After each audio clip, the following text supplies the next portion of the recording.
What's going on, everyone? Welcome back to another episode of Primetime Sports Podcast, hosted by Joey Malloy. So in this episode, I'm going to recap the Giants' big win from this past Sunday against the Arizona Cardinals. Ended up being a close game. The Giants needed a miraculous comeback in the second half to win that game. But nevertheless, the Giants got a win. I'll recap that game, and then I will preview tonight's Thursday Night Football matchup between the Giants and the San Francisco 49ers. The Giants will be on the road playing at San Francisco tonight, so I'll give a preview of that game at the end. So let's start off with the Giants' impressive comeback win to beat the Arizona Cardinals. It ends up being the Giants' first comeback win of 21-plus points since October 1939, when they did it versus the Chicago Cardinals. A 21-point comeback ties a franchise record for the New York Giants. A historic comeback for the Giants. The Giants actually had a 5% chance at one point of winning the game when they were down 28-14 with under a minute to go in the third quarter. They ended up coming back, though, and winning, with the final score being 31-28 New York Giants over the Arizona Cardinals. And even though the Giants should have won by much more, it's still impressive that they were to come back and win the game when they were down 20-0 at halftime. And they were down 28-7 with 9:34 left in the third quarter. So that's tough to come back from. It's tough to come back down 20 points at halftime. And this was the second week in a row that the Giants were getting blown out at halftime. 20-0 to Arizona this past weekend. And then last week, in week one against Dallas, they were down 26-0 at halftime on Sunday Night Football. So it was 2 weeks in a row where the Giants were down big at halftime. And as I said, they were down 28-7 with 9:34 left in the third quarter this past weekend against Arizona. I'll take the win at the end of the day, since a win is a win. And now we are 1-1. We even up our record. But the Giants should have never been down like that at halftime. 20-0 at halftime versus Arizona, a team that's actively tanking. And if you combine the first 2 quarters against Arizona and the first 4 quarters against the Cowboys, so the first 6 quarters of the season, the Giants were down 60-0 in the first 6 quarters of this season. 60-0. And to make matters worse, in the Giants' last 3 games, so dating back to their playoff loss against the Philadelphia Eagles in the divisional round last year, and then the first 2 weeks of this season, the Giants were down 28-0 to the Eagles at halftime in the divisional round, down 26-0 to Dallas at halftime on Sunday Night Football, and we're down 20-0 to Arizona in week 2. So 28-0, 26-0, and 20-0, which adds up to the Giants being outscored 74-0 in the first half of their last 3 games. 74-0. So the Giants have to find a way to start games better. Because if you put yourself in a hole that big to start a game down 20-0 to the Arizona Cardinals, you're not going to come back every week. Most weeks, you're not going to come back. That was a historic comeback for the Giants. Their first comeback win of 21-plus points since October of 1939. A 21-point comeback ties the Giants' franchise record. It's not going to be every week that you're down 21 points in the third quarter and you come back and win. It's very unlikely. It took a historic comeback for the Giants to win this game and avoid being 0-2 going into San Francisco tonight for a Thursday night game. That would have been devastating to be 0-2 at this point, going into San Francisco on a Thursday night with so many injuries. Because there's a realistic chance that you could be 0-3 considering how good San Francisco is. But I'm getting my thoughts on that game at the end. But San Francisco is very good. Being 0-2 at this point would be devastating. Being 1-1 is much different. And I would say the biggest difference in records in the NFL is the difference between being 1-2 and 0-3. If the Giants were 0-2 going into this game against San Francisco, there's a chance they're 0-3 leaving tonight, which it is going to be an uphill battle no matter what, even with Saquon Barkley healthy and Andrew Thomas healthy. If those 2 guys were healthy, which they are both out of tonight's game for the Giants, that's obviously 2 big losses there, but if they were both healthy, it would still be an uphill battle for the Giants against this Niners team. But the difference between being 0-3 and 1-2 is huge. Because if you're 1-2, it only takes 1 win to get back to 500. If you're 0-3, it takes 3 straight wins to get back to 500. So it benefits the Giants that where they currently stand is 1-1. Because if they were 0-2 going into tonight's game, being 0-3 leaving San Francisco would be devastating. They would have no choice but to win this game tonight, which you obviously want to win every single game you play in. That doesn't mean the Giants, just because they're 1-1, they're going to say, oh, we can lose this game tonight, who cares? That's not the case. You want to win every single game you line up and you play. But the reality is, there is somewhat of a relief leaving Arizona with a win and going into San Francisco with a 1-1 record. Because if you're 0-3 after the first 3 weeks of the season, it's very unlikely that you make the playoffs.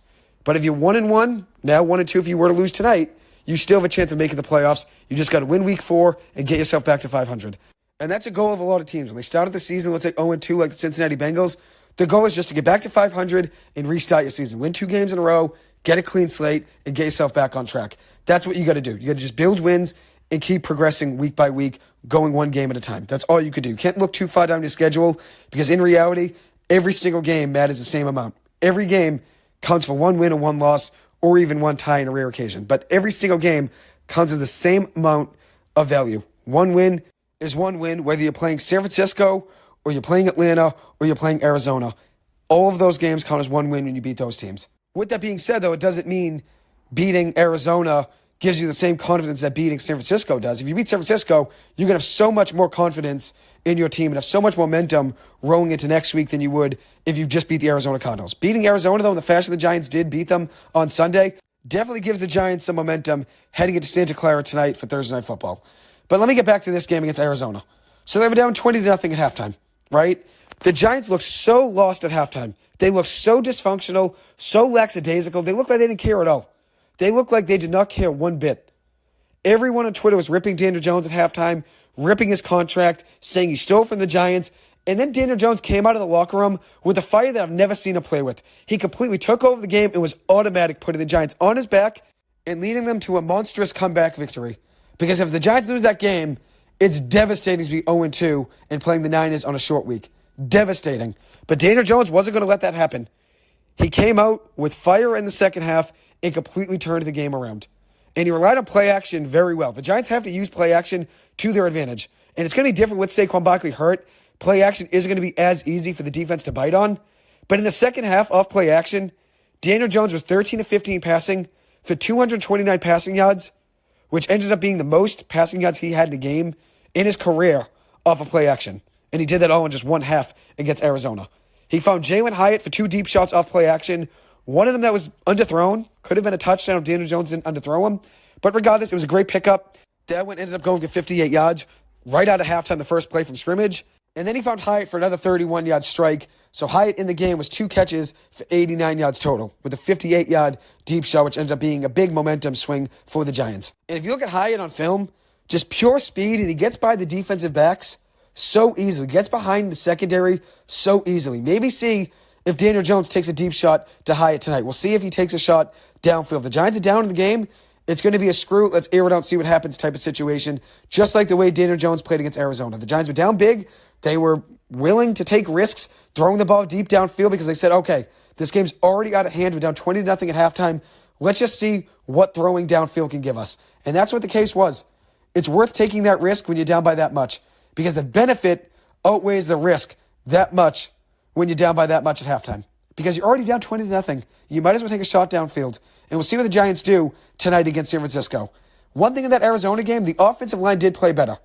Daniel Jones was pressured on just 23% of his dropbacks, compared to 55% against Dallas in week 1. So the pass block win rate for the Giants was much better against Arizona. With that being said, Arizona's pass rush isn't like Dallas's pass rush. I know that. And it's not like San Francisco's pass rush either. San Francisco and Dallas have 2 of the best pass rushes in the NFL, in Micah Parsons and Nick Bosa. So if you look at it, it's obviously much different going up against Arizona. But regardless, the Giants having a positive week on the offensive line is a high note and something to bring into week 3 as positive momentum. Josh Azudu started at left tackle without Andrew Thomas. He had an 89.7% pass block win rate, which is huge. Ben Bredeson got the start at left guard. He ended up getting hurt with concussion, unfortunately. So Mark Lewinsky, who got benched to start the game, ended up stepping in and winning 93.8% of his pass block snaps, which is huge. John Michael Schmitz, the Giants starting center, he's a rookie, struggled in week 1. 100% of his pass block snaps, he won. A 100% pass block win rate, which is huge. Right guard Marcus McKeithen, 89.7% of the pass block snaps he won. And that was his first live action in the regular season in the NFL, and he was solid.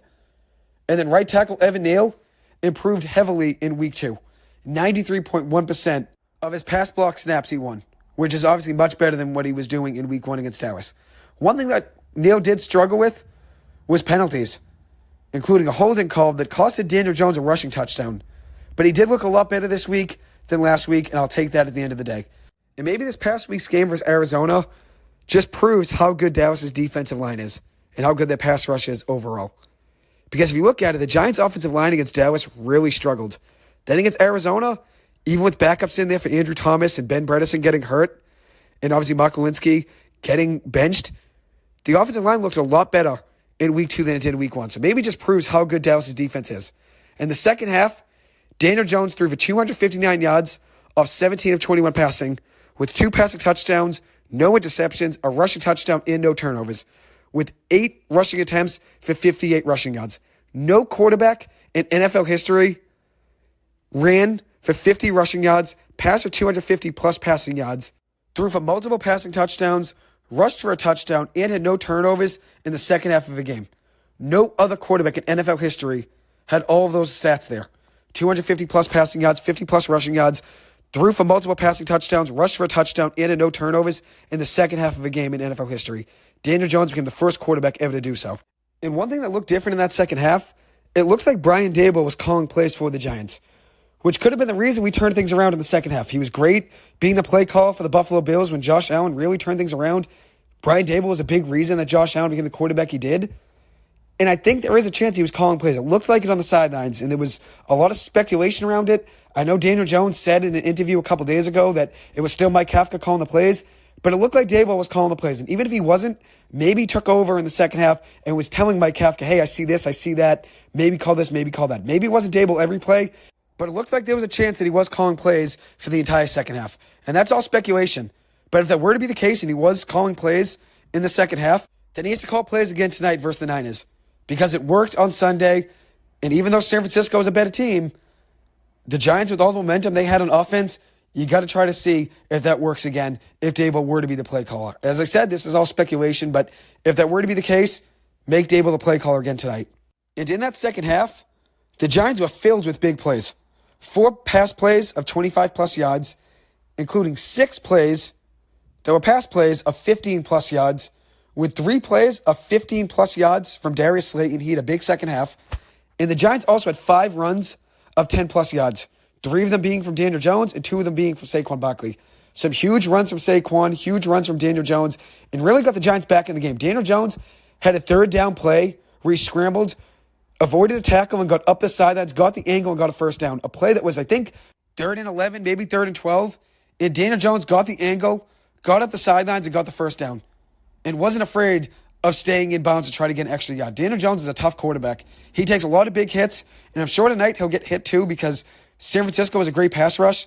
But Daniel Jones is a very tough quarterback, and even though he doesn't get a lot of credit for it, he deserves it with the hits he's taken over the last couple of years being the Giants' starting quarterback. And if you compare that first half against Arizona to the second half, the Giants were 2 completely different teams. As I said, at halftime, it was devastating. It looked like the Giants' season was going down the drain. And I know it was only 2 games in. If the Giants were 0-2, it wouldn't be the end of the season, but it really would have been a tough battle to overcome. Being 0-2, playing San Francisco in a short week, potentially being 0-3, it would be devastating for the season to start like that, especially losing to Arizona, a team that's actively tanking and trying to fight for the first overall pick in the 2024 draft. It would have been really hard for the Giants to climb over that hill. So at halftime, it was easy to be down. But my mentality at halftime was that there's still 15 games left after that game against Arizona. So meaning there are still 60 quarters to get back on track and figure things out. So you couldn't give up on the whole season at that point. It's really hard to be 0-2 and obviously make a season out of it and try to make a playoff spot. But in reality, the season isn't over when you're 0-2. So my mentality was this: chip away, see what happens. And even if this game doesn't work out against Arizona, try to bounce back and figure things out. There's still a long season to go. And in that first half, the Giants were just awful. 76 total yards and 0 points. Daniel Jones was 9-16 passing for 62 yards and an interception with 1 carry for 1 yard at halftime. Then he came out of the locker room, locked in, and led the Giants to an unreal comeback victory. In the first half, though, it wasn't Daniel Jones' fault. There were 4 drops on offense, the defense was struggling, and the offensive line was mixed together and shuffled because of all the injuries. And Daniel Jones did throw an interception in the first half, but it was off the hands of Saquon Barkley. So if you look at Daniel Jones' stat line, he has 3 interceptions on the year, but 2 of them were in the hands of Saquon Barkley, and both of them should have been caught. They were deflected, and both end up being picked. Off the hands of Saquon Barkley, deflected off his hands and into the hands of the defense. So 2 of 3 Daniel Jones interceptions this year were not on DJ. But it goes in the stat sheet as an interception. So if you just box score looking, you'd think Daniel Jones has had a bad start to the year with interceptions. But in reality, 2 of them should have been caught by Saquon Barkley. But in the second half, the Giants scored 31 points. 5 straight scoring drives and 350 total yards on offense in the second half. So credit to the Giants offense for getting them back in the game, scoring points, and then credit to the defense as well. They got a couple big stops towards the end of the game and gave the Giants a chance to win the game, which ultimately ended up being the case. And one thing that this game proved to me, which I already knew, but it proved even more, was that Daniel Jones is a franchise quarterback. He's capable of taking the game into his hands when the game's completely awry at halftime. Things are going downwards quickly. You're 0-2 to start the year if you lose this game. And he came out of the locker room with determination and fire that I've never seen him play with. He was fired up and brought so much energy that was honestly truly unmatched, especially on the rushing touchdown he had that was taken away on an Evan Neal hold. That play there, Daniel Jones showed more fire than I've ever seen him play with. He was just electric in that second half. And he's capable of taking the game into his own hands and picking up every one of his teammates and the entire team when everything's going awry and everybody's struggling. He was capable of doing that in that game against Arizona. And as I've known for a long time, Daniel Jones is a franchise quarterback. The defense did come alive in the second half, so credit to them. The first half defense was poor. Xavier McKinney had a poor tackle attempt on a Josh Dobbs rushing touchdown. That wasn't McKinney's best showing of the game. They definitely need more from him in tonight's game. The Giants defense allowed a touchdown on the first drive of the second half. And then after that, they completely woke up and forced 3 straight punts. And then the Cardinals got the ball back one more time before the game ended, and they could not convert on a Hail Mary attempt on the last drive of the game. So the Giants end up winning the game with the defense forcing 3 straight punts and not giving up any points on that last drive to end the game. So that was 4 straight possessions for Arizona where the Giants defense held them scoreless. And one thing that didn't really show up for the Giants in that game was pass rush. Kayvon Thibodeau and Leonard Williams did not show up in this game. They were basically no-shows yet again. Daniel Jones had more tackles in this game than Kayvon Thibodeau and Leonard Williams combined. And that's honestly sad to see. That's sad to see. That's 2 of your best players on defense talent-wise. Leonard Williams is one of the highest paid players in the NFL this season, and Kayvon Thibodeau was the 5th overall pick in the 2022 NFL Draft. And neither one of those guys showed up in Game 1 or Game 2 for the Giants. And as I said, Daniel Jones had more tackles in that game against Arizona than KT and Leonard Williams combined.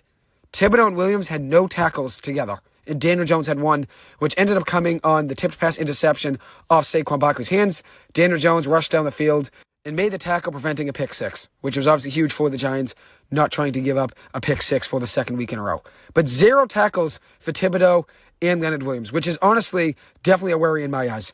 Jason Pinnock did step up for the Giants on defense. He did miss maybe 1 tackle in this game, but he showed up when Xavier McKinney really didn't.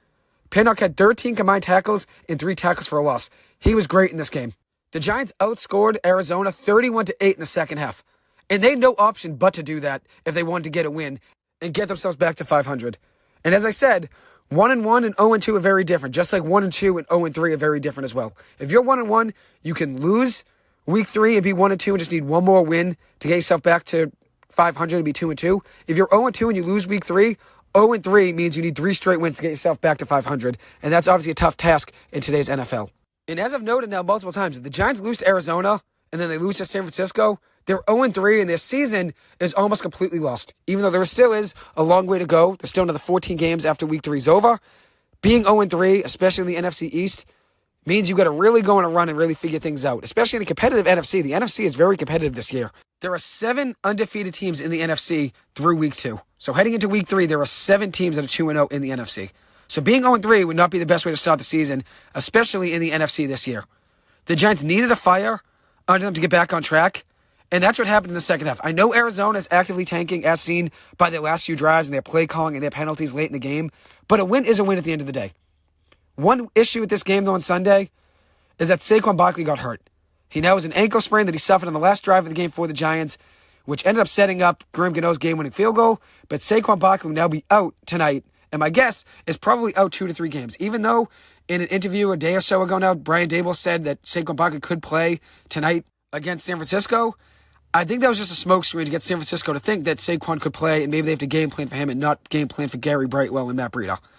Which obviously it's a big loss seeing Saquon gone, considering how good he looked in that game in the second half. He was huge for the Giants in the second half of that game. He finished the game with 17 carries for 63 yards and a touchdown, also adding in 6 catches for 29 yards and a touchdown as well. Isaiah Hodgins was big in that game, 4 catches, 40 yards and a touchdown. Darius Slayton, 3 catches for 62 yards. I believe all of those came in the second half. And then Daniel Jones ran for 59 yards on his own, 9 carries, 59 yards and a touchdown. And Darren Waller, 6 catches for 76 yards. He's a guy to watch out for in tonight's game. But Saquon Barkley being out is tough. But there's one guy that I'm a big fan of in that Giants backfield now that I think could step up. And that's Gary Brightwell. Feed Gary Brightwell. That's all I got to say for tonight's game. He runs hard, he's shifty, and he plays with a fire. He hits the hole very hard, and that's assuming the Giants are going to be able to block for him and give him some places to run. But he runs with a head full of steam. He gives it his all every single time he touches the ball. Every single time he's running with a full head of steam and is looking for a way to make you miss. I'm a big fan of Gary Brightwell, and I'm excited to see what he can do in tonight's game. He had a big tackle on the last kickoff of the game against Arizona to make sure Greg Dortch didn't get a big return to set up Arizona late in that game.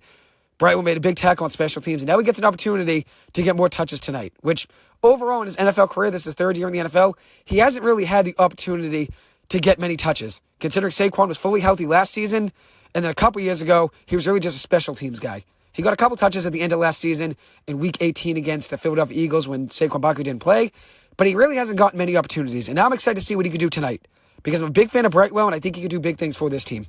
So now I'm going to preview tonight's game. Thursday Night Football, Giants at 49ers in Santa Clara, California. This game will be at 8:15 p.m. on Amazon Prime Video. I know a lot of people are giving the Giants no chance in this game.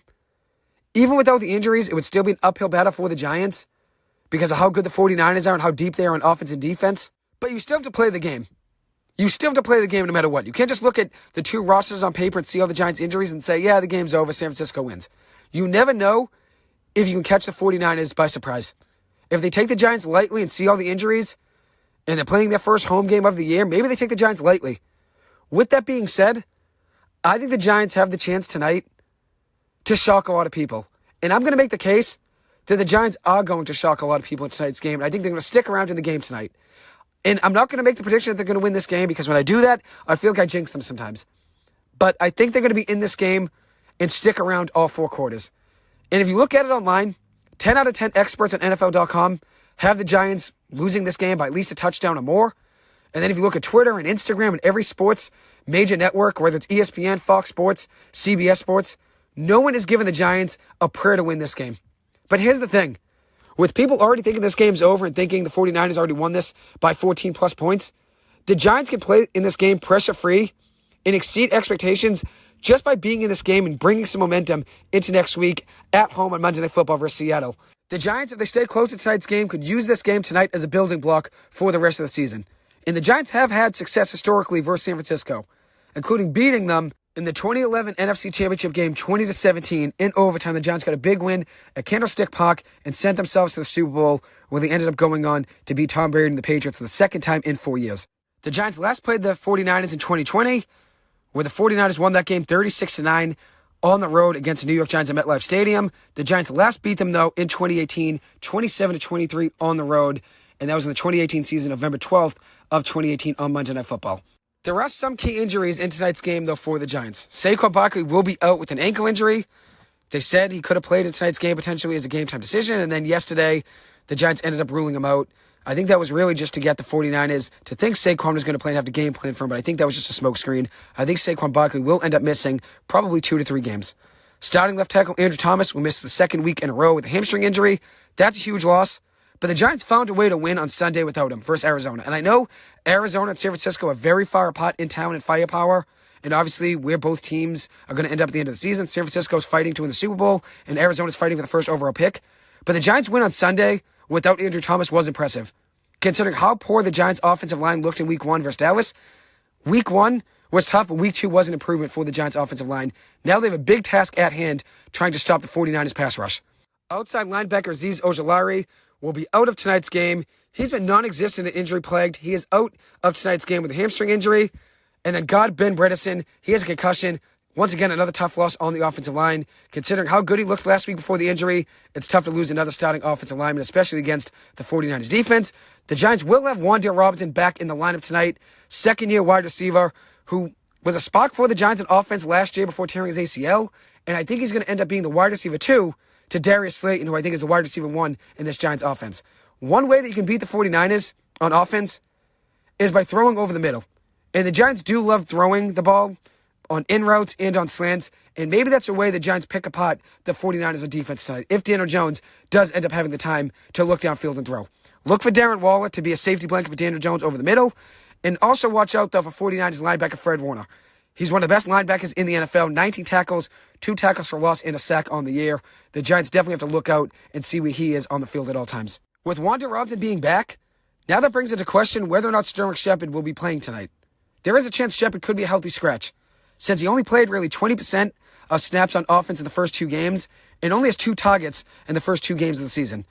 But I'll say this, if Sterling Shepard does play tonight, I think he scores a touchdown. The last time he played against the 49ers on the road was Monday Night Football in 2018, and he scored a touchdown in that game, a touchdown pass from Eli Manning, which ended up being a big score in that one. It was the game-winning touchdown, 3-yard pass from Eli Manning to Sterling Shepard with 53 seconds left in the game. Giants win that one 27-23. Eli Manning honestly balled in this game. He was really picking apart San Francisco in this one. He had 188 passing yards, 3 touchdowns, no picks, got sacked once in this game, and it was 19-31 passing. Then if you look at it, Odell Beckham Jr., he had quite a game, 4 catches, 73 yards, and 2 touchdowns. Sterling Shepard, 2 catches, 9 yards, and a touchdown in this one. We'll see if the Giants can find some magic on offense against San Francisco tonight. Hopefully they can. But San Francisco is going to be a tough game for the Giants considering all the injuries they have. But I'm not going to count the Giants out. I think they're going to keep it close. And I think if Sterling Shepard does play tonight, I think he scores a touchdown.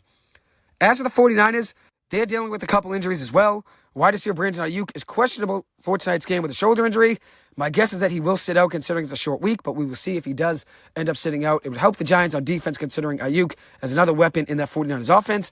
And then on the other side of the ball, cornerback Ambry Thomas is questionable as well. Likely a game-time decision, just like Brandon Ayuk. So what's going to be the Giants' game plan for tonight's game? A lot of people are expecting the Giants to lose in tonight's game, expecting them to lose big. But if the Giants were to be in tonight's game, a lot is going to be asked of Daniel Jones. He will have to put the Giants on his back for the second week in a row and be Superman if they want to stay close in this game. And I think he's very capable of it.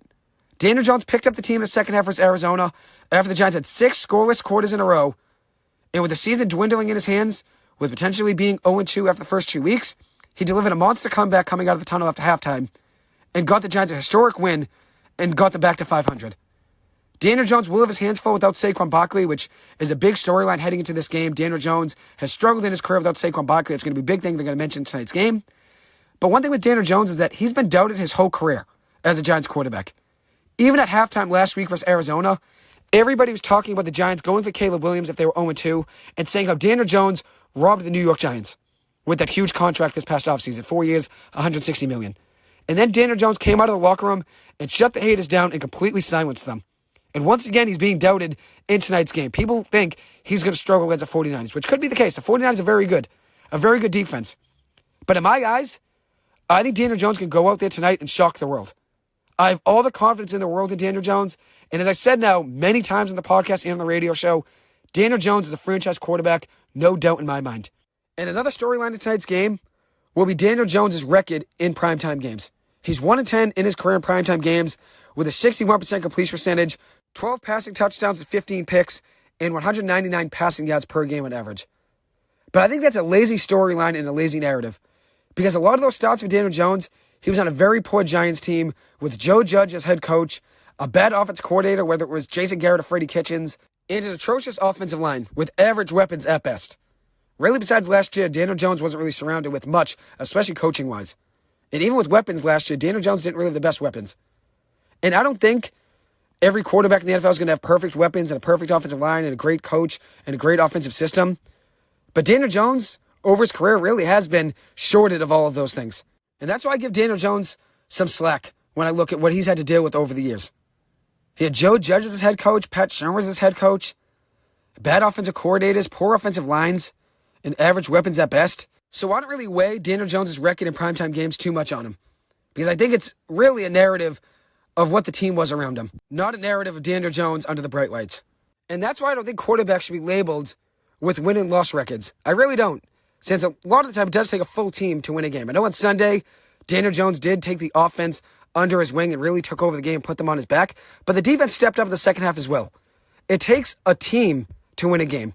From the offensive line to the defensive line to the receivers to the running backs to the cornerbacks to the safeties to the linebackers, it takes a team to win the game. And I didn't mention special teams.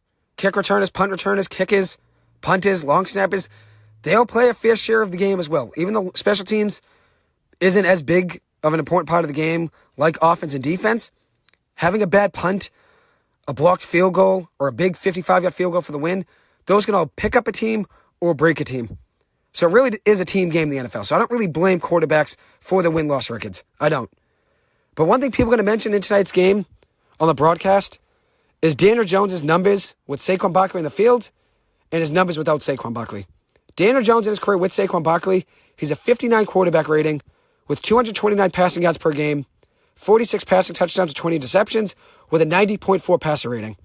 Daniel Jones without Saquon Barkley, a 48 quarterback rating, 198 passing yards per game, 16 passing touchdowns with 17 interceptions, and a 77.3 passer rating.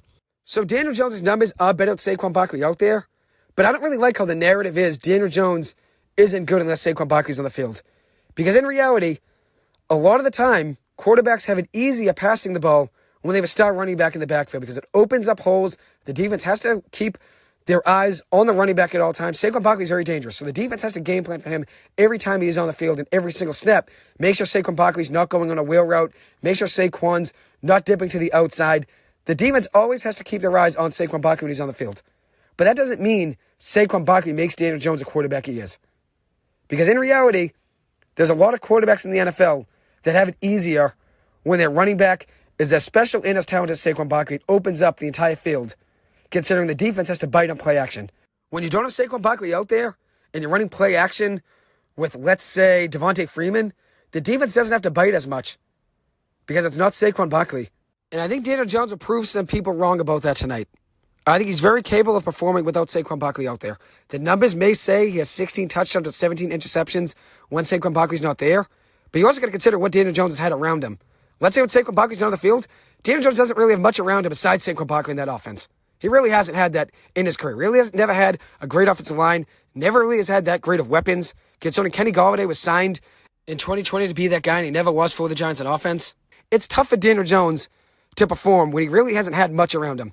And that's why Saquon Barkley's depended on a lot in this offense, considering Daniel Jones never really has had the best weapons around him. And that's why the Giants offense relies on Saquon Barkley a lot, because he was drafted with the second overall pick in the 2018 draft to be a game-changing player for the offense and the quarterback and make it easier on them.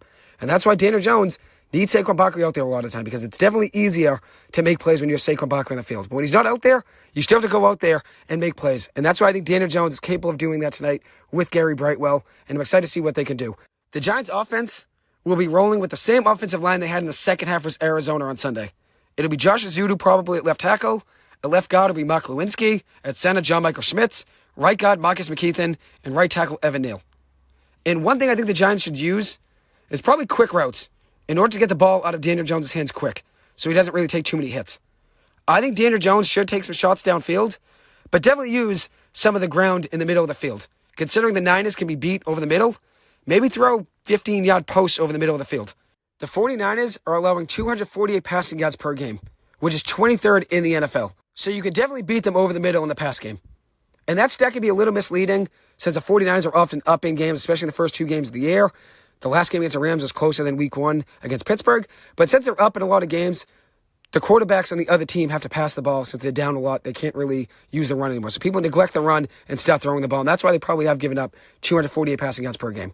But with that being said, I think Daniel Jones is capable of throwing 250, 275, maybe 300 passing yards in this game. I really do think he's capable of that. Evan Neal will be matching up against Nick Bosa in this game. That's going to be a big challenge for Neal at right tackle. But if he holds Bosa to, let's say, 3 or 4 pressures, which is still a lot, that would still be a W in my eyes. Considering how good Nick Bosa is and how much Evan Neal has struggled in his first 15 games or so in his NFL career, it would be a great way for Neal to build confidence if he has a good game against Nick Bosa, who has 4 quarterback hits in the first 2 games of the season. The Giants running backs are going to be Matt Breida, Gary Brightwell, and Eric Gray. Matt Breida will be the starter. Former 49er, had 10 touchdowns in 3 years with San Francisco. And then Gary Brightwell will be the lead backup. 33 carries for 150 yards and a touchdown in his career, averaging 4.5 yards per carry. Also adding in 8 catches for 51 yards in the receiving game as well in his career. I'm a big fan of Gary Brightwell. He can be very good in the receiving game. No career drops, which is obviously huge. And then in the run game, he runs very hard, as I said. And I've said for a long time now that he deserves more touches. And I think he's going to show why tonight. If he gets, let's say, 10 touches in this game, I think he's capable of, let's say, 8 carries for 32 yards and a rushing touchdown. If the Giants get that opportunity in the red zone, which I think they will, I think Brightwell will score a touchdown in tonight's game. And I think he's also capable of adding in 2 catches for 20 yards. He's going to be sharing touches with Matt Breida and maybe Eric Gray as well, so it's going to be hard for him to dominate the backfield and get more than, let's say, 10 touches. But if I were in the Giants coaching room, I would say Brightwell should get at least 15 touches in this game. Because I think he should get about 8 touches a game, even if Saquon Barkley's healthy. Because I think Saquon Barkley needs his workload to be lightened. You need to lessen his workload so he doesn't burn out and there's less chances at injury. But the injury he suffered on Sunday, that wasn't really something you could avoid. He was just trying to run out the clock, try to get a first down to move the Giants closer in field goal range, and he ends up getting hurt, unfortunately, and now is out, at least this week on Thursday Night Football. And then the third running back for the Giants will be rookie Eric Gray out of Oklahoma. He's expected to get some touches too. He looked pretty good in the preseason, but he has never touched the ball in a regular season game in the NFL. Played in the preseason, has not played in any of the first 2 games of the season for the Giants, so don't really expect him to get too many carries tonight, but I think he could be in the mix, maybe get a few. But I think Brightwell should be the lead back. Even though Breida is the starter, Brightwell should be the lead back in my eyes. Another thing the Giants need, as far as game planning goes, is they need to figure out a way to get something out of Leonard Williams and Kayvon Thibodeau. Leonard Williams on the year has just 2 tackles and 1 pressure in the first 2 games of the season, and Thibodeau has no tackles and 1 pressure in the first 2 games of the year. Both guys have been non-existent for this Giants defensive line. 0 sacks for the Giants last week versus Josh Dobbs in the Arizona Cardinals. 31 pass attempts by Dobbs, and the Giants had 0 sacks. And I do blame Leonard Williams and Kayvon Thibodeau for that, considering neither one has shown up in Game 1 or Game 2 for the Giants. They need to get something out of those 2 guys, and it's a great opportunity tonight on primetime TV to get themselves back on track and break out. Kayvon Thibodeau is very capable of getting around the edge and forcing a strip sack. But he has to do it. He has to figure out a way to do it. The Giants on the season have 0 sacks, with 0 interceptions and 0 fumble recoveries. They're the only team in the NFL to have none of the 3. No sacks, no interceptions, and no fumble recoveries. Make something happen on defense early in this game and apply pressure to San Francisco. Make them feel the pressure. Something Brock Purdy hasn't had to deal with as a starter for the 49ers is making a comeback, really. He only has 1 fourth-quarter comeback in his career and 1 game-winning drive. Both of those coming in the 2022 season. He has 1 fourth-quarter comeback in his career and 1 game-winning drive. So it's very rare for Brock Purdy to have to make a big play late in a game for them to win a game.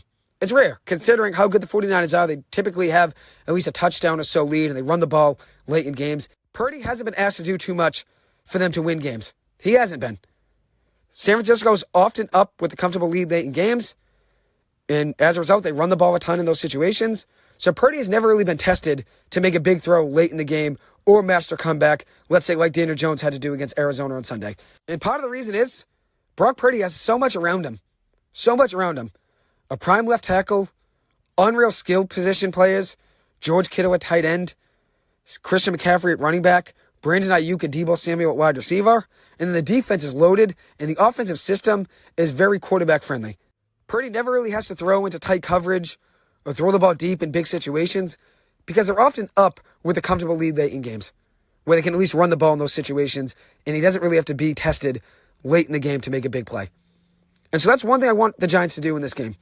At least make it tough on Purdy. Apply pressure, because a lot of the time he's been with the 49ers as a starting quarterback from last year to this year, he's been comfortable. Whether it's with a comfortable lead, comfortable weapons, comfortable skill position players, and he's always throwing into easier windows. He never really has to throw into tight windows and make a big play. And that's not really doubting Brock Purdy too much. I'm not trying to put him down and say he's not a good quarterback. He's found a way to be successful in that offense, but he does have a lot around him to help him succeed. And part of the reason is because of that offensive system that's very quarterback friendly for Kyle Shanahan's offensive system. And then also they very good skill position players. But I want to see the Giants apply pressure to Brock Purdy tonight and make him make a big play. And in that case, if the Giants are making him make a big play late in the game, that's a win on its own, because the Giants would be in this game late in the fourth quarter, let's say, and nobody's expecting them to be in that position. No one is. Another player the Giants need something out of tonight is Dexter Lawrence. And he's played well this season for the Giants, but they need him to dominate in the trenches in tonight's game if they want to stay close. They need him to put pressure on Brock Purdy and make it hard on Christian McCaffrey to run the ball, since he's been running crazy so far to start the season. They need Dexter Lawrence to put up numbers like he did against Minnesota in the playoffs last year, where he had 6 tackles, a tackle for a loss, and 4 quarterback hits. Hopefully he can find a way to do that again. Overall, the Giants' defense needs to be better in tonight's game. If you put pressure on the quarterback, the pass defense and the run defense both benefit and become better as a whole. Josh Dobbs last week, the Cardinals quarterback, had a passing touchdown, 228 passing yards, and a 99.9 passer rating. The Giants need to find a way to be better in the pass defense and the run defense as well. Xavier McKinney needs to show up. He was missing tackles last week, and he's a captain for this Giants team. He needs to be better out there. He really does. Dan Duggan of The Athletic pointed out this stat. Brock Purdy is 9 for 10 passing for 152 passing yards on passes over the middle between 10 to 20 yards. He has only 4 pass attempts outside the numbers in that range on the season. He's 9 of 10 with 152 passing yards on passes over the middle between 10 and 20 yards downfield. Brock Purdy has only 4 pass attempts outside the numbers in that range on the season. The Giants have to find a way to force Brock Purdy to make throws outside the numbers. They need to make him uncomfortable, and they also need to tackle well in this game, which has been an issue for them so far in the season. The Giants have to find a way to cover George Kittle over the middle, and that's one thing the Giants have struggled with over the years. Covering tight ends over the middle has been a huge issue for the Giants' defense over the last decade. And the Giants' run defense needs to be better as well. They allowed 106 rushing yards and 4.6 yards per carry and a rushing touchdown last week to James Conner. The defensive line needs to wreak havoc in the trenches, and they need to try to hold Christian McCaffrey to under 100 yards. That's going to be a big game plan for the Giants on defense. And I know it names a lot of things. They need to stop Brock Purdy, force him to make throws outside the numbers, keep Christian McCaffrey under 100 yards, force Brock Purdy to make a mistake. I named a lot of things there that need to go right for the Giants, and that just shows it's an uphill battle for the Giants defensively. But Wink Martindale loves putting pressure on the quarterback, and I'm sure he'd love for Leonard Williams and Kayvon Thibodeau to really break out tonight in a big primetime game against the 49ers, a game that nobody has given the Giants a chance. Now I'm going to switch over and talk about the 49ers and where I think their game plan is going to go. One thing that's really important for that 49ers team is how good left tackle Trent Williams is. He's a beast. One of the best offensive linemen in the NFL. But if you look at that 49ers offensive line from left guard to right tackle, they can be beat. That's probably their biggest weakness as a team. Right tackle Colton McKivitz and right guard Spencer Buford, they both can be exploited. And that's if Leonard Williams and Kayvon Thibodeau can wake up and make something happen tonight on the defensive line. Buford gave up 4 pressures in Week 1 versus Pittsburgh, and McKivitz gave up 5 pressures in that same week versus Pittsburgh as well in Week 1. But then last week, Purdy was sacked just 1 time in 25 pass attempts versus the LA Rams in Week 2. But he was pressured on 43% of his dropbacks.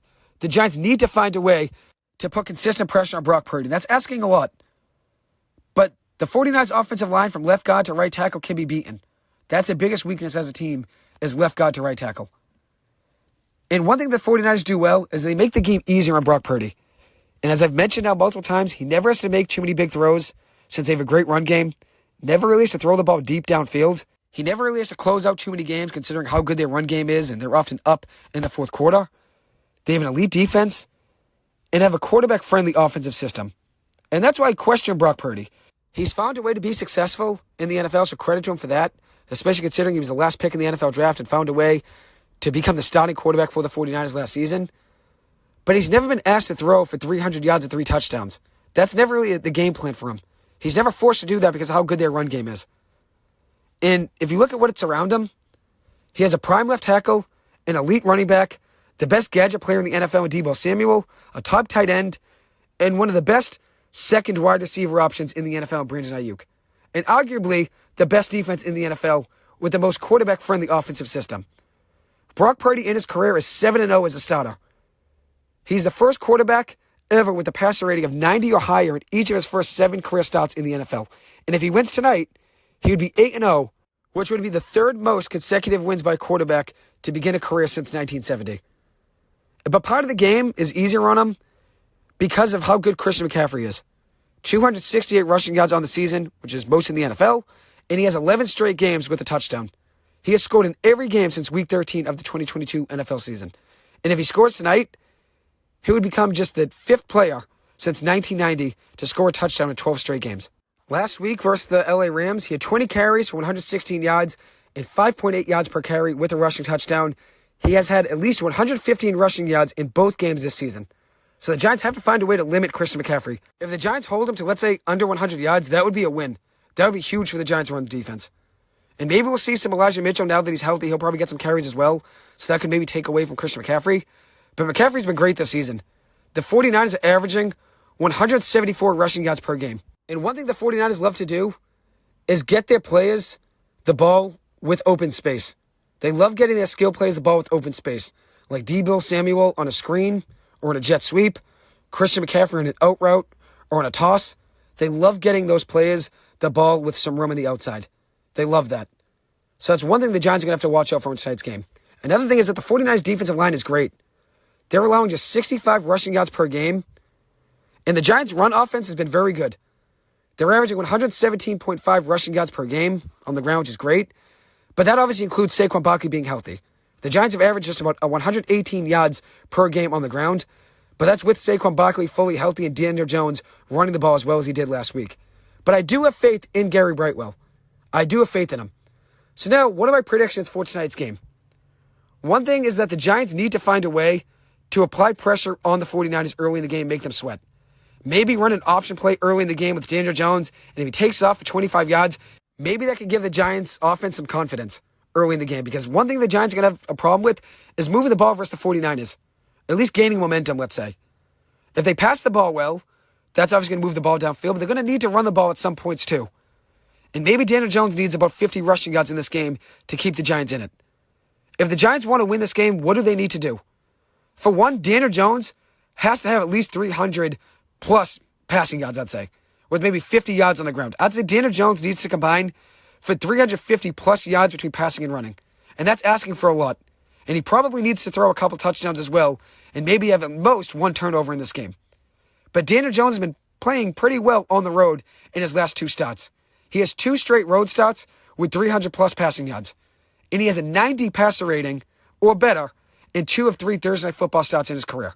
They're going to need him to have a big game in tonight's game if the Giants win this one. The Giants defense needs to hold Christian McCaffrey to under 100 yards. And they need to force a turnover of Brock Purdy. If he turns it over, I'd love it to be a Kayvon Thibodeau strip sack. Ignite a fire under him and get him back on track. The Giants need that. I'd even love for it to be a Jason Pinnock interception. It doesn't really matter how the Giants get the turnover, but they need to find a way to force the 49ers to turn the ball over in this game. Whether it's an interception, a fumble, a muffed punt, the Giants need to catch a break on defense or on special teams in this game. Brock Purdy has fumbled the ball this season. 3 fumbles this year. He hasn't thrown an interception, though. So the Giants probably have a better chance beating him with a strip sack than they do getting an interception. But I'm not really doubting the Giants' pass defense. Deonte Banks, Trey Hawkins, they've looked good. And I love Adoree Jackson as well. They need to find a way to force a turnover. And the Giants need Kayvon Thibodeau and Leonard Williams to show up, as I've said.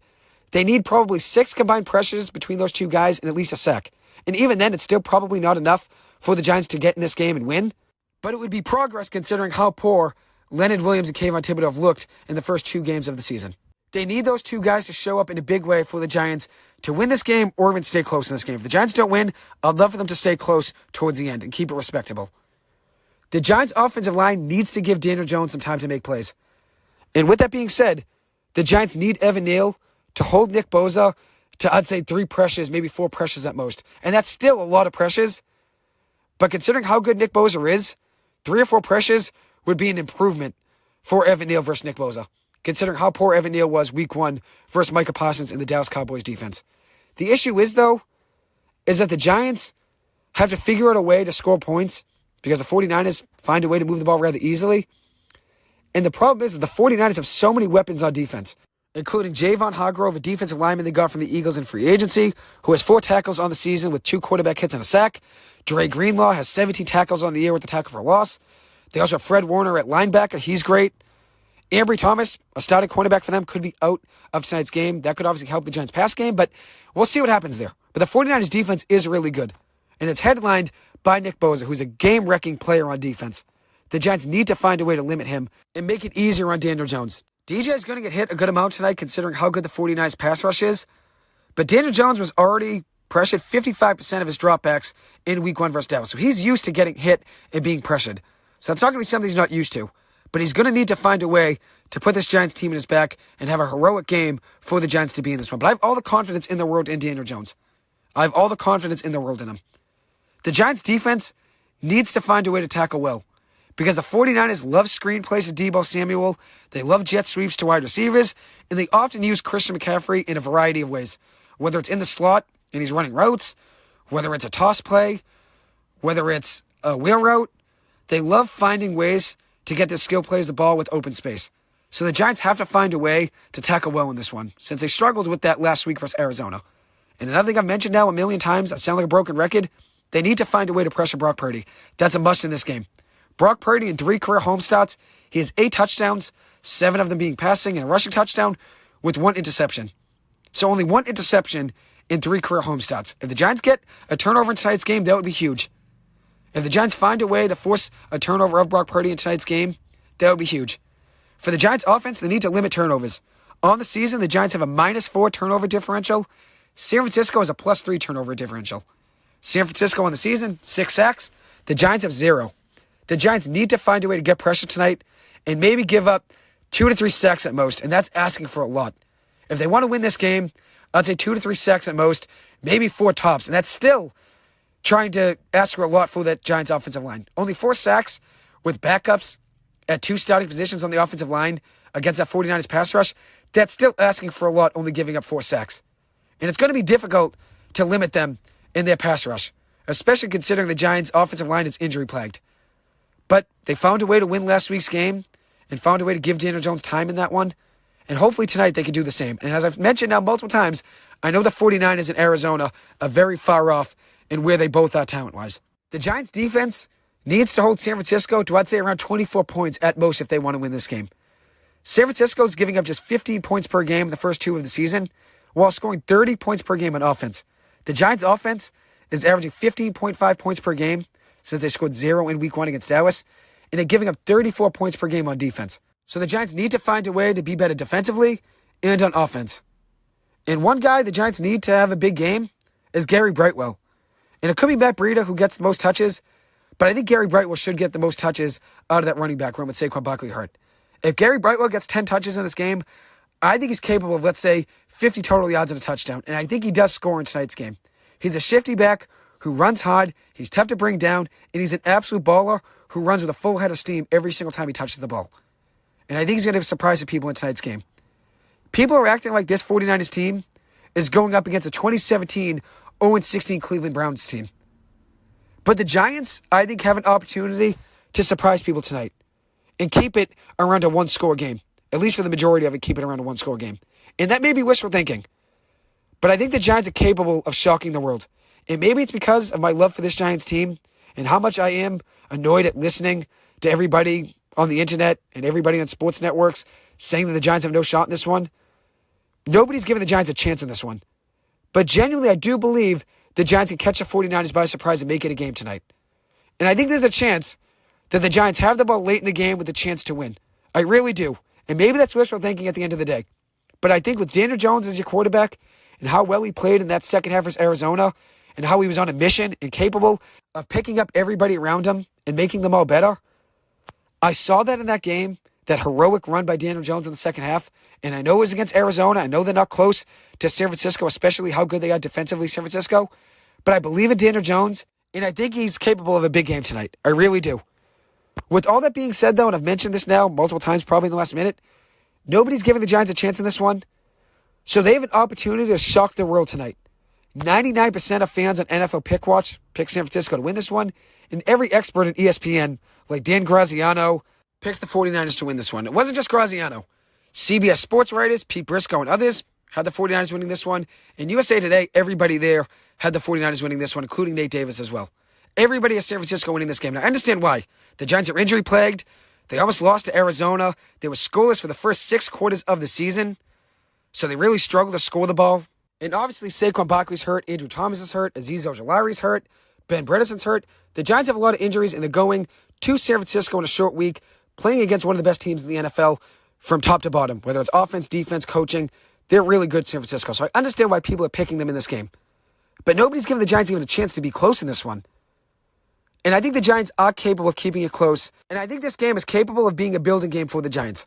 It can be a building game, confidence-wise, for the rest of the season, and can build some momentum and confidence for the Giants heading into Week 4 at home on Monday Night Football versus Seattle. Hang around and fight and keep it close. And I wouldn't be surprised if things go completely awry and the Giants get blown out in this game, because that's how good San Francisco is. They are capable of doing that, especially with the Giants' injuries. But for some reason, I think the Giants are going to be close in this one, and I think they're going to surprise a lot of people. I really do believe they have the opportunity to surprise people in this game. And I think they're capable of it. And I wasn't going to give a score prediction because I feel like I could jinx them with a score prediction. And I do think the Giants could win this game, but that's not going to be my prediction. Because if I pick them to win it, I definitely think I would jinx them. But I'm going to go with this. San Francisco wins this game 27-23. The Giants will keep it close. It could be a one-score game for a lot of the game. And I think the Giants can keep it close with the fourth quarter being a one-score game. The Giants have an opportunity late in the game. I really do think that could be the case. And if I pick the Giants to win this game, I feel like I would jinx them, so I'm not going to let that happen. But I would not be surprised if the Giants are in this game late. I think Daniel Jones, Brian Daboll, and the rest of the Giants squad are all capable of finding a game plan to keep the Giants in this game. But people are talking about this game online like it's this 49ers team going up against the 0-16 2017 Cleveland Browns team. I've never seen it before. I've never seen a game where people are thinking it's going to be a 2-touchdown game no matter what the outcome is. Nobody's giving the Giants even a chance to stay close in this one. And I feel like this is the first time I've seen that in a long time where people are giving the other team zero chance. Usually there's an expert or two that think it'll be a close game down to the wire, but that's not really the case here. Nobody thinks the Giants can even keep it close. And that's why this could be a building game for the Giants. If they find a way to keep it close late in the game, even in the second half, keeping it maybe a 10-point game at most for most of the second half, that could be a building block for the rest of the season. Because the Giants have overexceeded expectations for this game if they keep it close late in the fourth quarter. But my mentality for this Giants team is hang around and fight and be resilient. If they give up an early touchdown, they have to respond on offense. If the Giants go down by 2 scores early, it could be a tough one. They have to find a way to battle on offense, get some points early in the game, get some momentum, enforce some turnovers, force a sack, try to make a big play on defense.